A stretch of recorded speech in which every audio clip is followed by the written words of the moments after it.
Bonjour à tous, on se retrouve aujourd'hui pour une nouvelle vidéo et dans la vidéo d'aujourd'hui, on va montrer que l'ensemble suivant est un ouvert. Donc on va le voir par deux méthodes.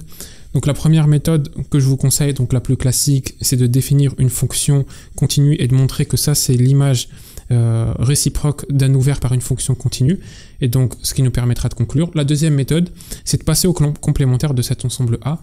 Donc on passe au complémentaire et on essaye de montrer que le complémentaire est infermé en utilisant par exemple la caractérisation séquentielle.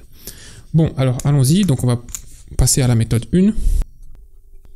Donc la méthode 1, je disais, on va définir une fonction continue et on va montrer que A c'est l'image réciproque d'un ouvert par cette fonction continue. Donc on va définir la fonction suivante, donc f de point de R2 dans R, qui au couple xy va associer, du coup on va prendre par exemple x au cube plus y cube, et du coup tout le reste on pose de l'autre côté, donc moins x carré moins y carré. Voilà, donc on regarde cette fonction là, et donc on prend son image réciproque par l'ouvert, donc on va prendre 0 exclu plus l'infini exclu. Alors ça, par définition, c'est l'ensemble des x, y dans R2, tel que f de x, y est supérieur à 0. D'accord? Et donc, si on écrit ça, eh bien, on va se rendre compte qu'en fait, c'est exactement A. D'accord? Donc, c'est l'ensemble des x, y dans R2, tel que ceci soit supérieur à 0. Mais si ceci c'est supérieur à 0, c'est exactement dire que x cube plus y cube est supérieur à x carré plus y carré. Donc en fait, on retrouve A. D'accord? Donc x cube plus y cube est supérieur à x carré plus y au carré est égal à 1. Eh bien on a gagné puisque ça c'est une fonction continue. D'accord? F est continue. Par exemple, on peut dire que parce qu'elle est polynomiale. Donc f est continue puisque polynomiale. Et donc A est l'image réciproque d'un ouvert, donc 0 exclu plus infini exclu c'est un ouvert par une fonction continue f, donc f est continue, et donc A est un ouvert. D'accord? Donc on conclut, donc A est un ouvert. La deuxième méthode, eh bien, c'est de passer au complémentaire de A. Donc méthode 2. Donc on passe au complémentaire de A et on essaie de montrer que le complémentaire est infermé. Donc allons-y, le complémentaire de A c'est quoi déjà? On va l'écrire. A complémentaire c'est l'ensemble des x, y appartenant à R2, tel que, du coup, l'inverse, donc x carré plus y carré est supérieur ou égal à x cube plus y cube. Eh bien, on pourrait exactement faire comme ici, définir une fonction f continue, etc. Mais pour changer, on va utiliser la caractérisation séquentielle.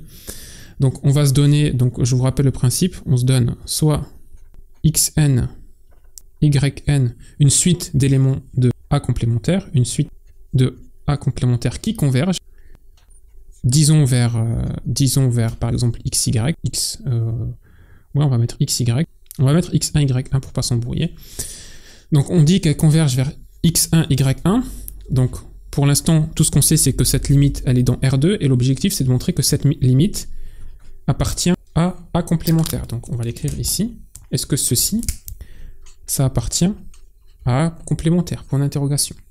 Donc c'est très simple à vérifier. Donc xn, yn c'est une suite d'éléments de A complémentaire. Ça veut dire quoi? Ça veut dire que donc le fait que xn, yn est une suite de A complémentaire, c'est exactement dire que xn au carré plus yn au carré est supérieur ou égal à xn au cube plus yn au cube. Eh bien vous vous doutez bien que c'est extrêmement simple, vu qu'il suffit simplement de passer à la limite lorsque n tend vers l'infini pour montrer que du coup x1, y1 appartient à A complémentaire.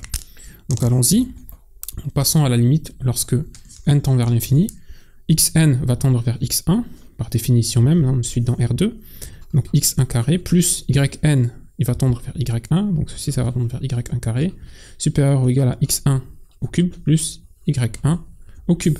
Et donc ça, cette identité-là, c'est exactement dire que x1, y1 est dans A complémentaire. Et donc on a gagné, on a appris une suite d'éléments de A c'est qui convergent et on a montré que la limite, elle est aussi dans A complémentaire, ce qui nous prouve que cet ensemble-là est fermé, et a fortiori, vu que son complémentaire, donc qui est A, est un ouvert.